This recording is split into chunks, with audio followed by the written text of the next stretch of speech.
Bonjour à toutes et à tous et bienvenue pour la correction de cet exercice. On a trois événements indépendants de probabilité respective 1 quart, 1 tiers et x, où x appartient à 0,1. Quelle est la probabilité qu'un seul de ces événements se produise? Donc si on nomme A le premier événement, on a P de A égale 1 quart. B le deuxième événement avec P de B égale 1 tiers. Et C le troisième événement avec P de C égale x.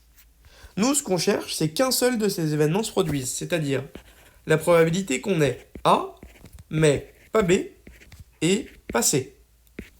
Ou alors qu'on n'ait pas A, mais qu'on ait B, et qu'on n'ait pas C. Ou alors enfin, qu'on ait A, qu'on n'ait pas A, qu'on n'ait pas B, mais qu'on ait C. Ça, donc si on le traduit, cet événement, c'est uniquement B se réalise, uniquement A, pardon, se réalise, uniquement B se réalise, uniquement C se réalise. Ce sont évidemment des ensembles des événements disjoints. Donc ça, finalement, c'est la somme des probabilités.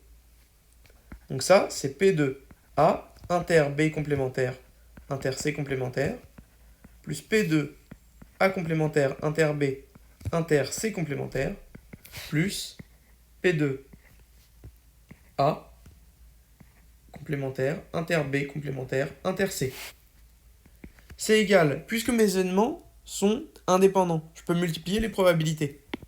Donc ça, finalement, c'est égal à P de A multiplié par 1 moins P de B multiplié par 1 moins P de C plus 1 moins P de A multiplié par P de B multiplié par 1 moins P de C plus 1 moins P de A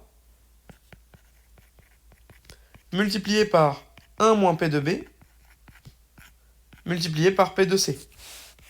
Je remplace. P de A, c'est 1 quart. P de B, c'est 1 tiers. Donc 1 moins P de B, c'est 2 tiers.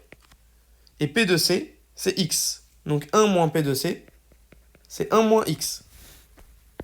Plus 1 moins P de A, 3 quarts.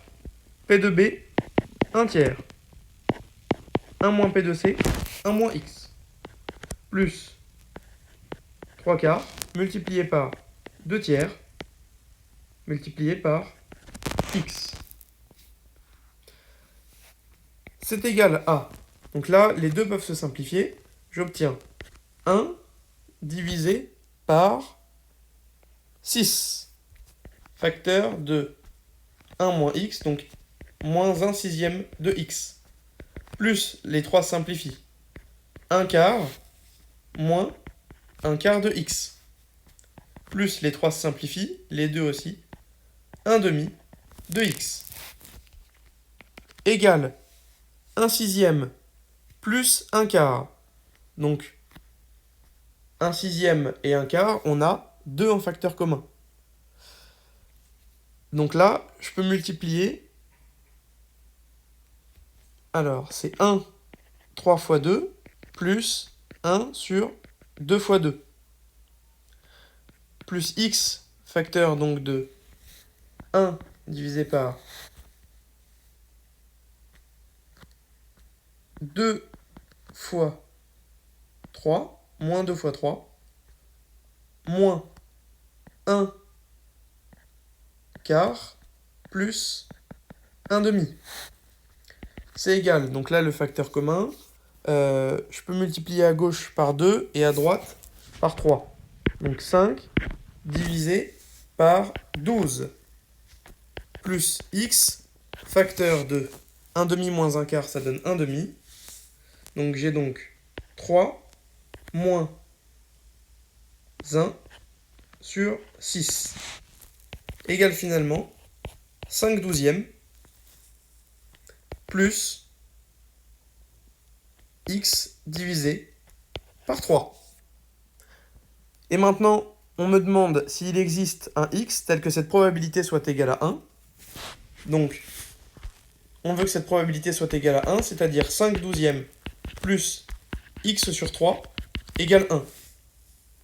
Donc, x sur 3 égale 7 douzièmes.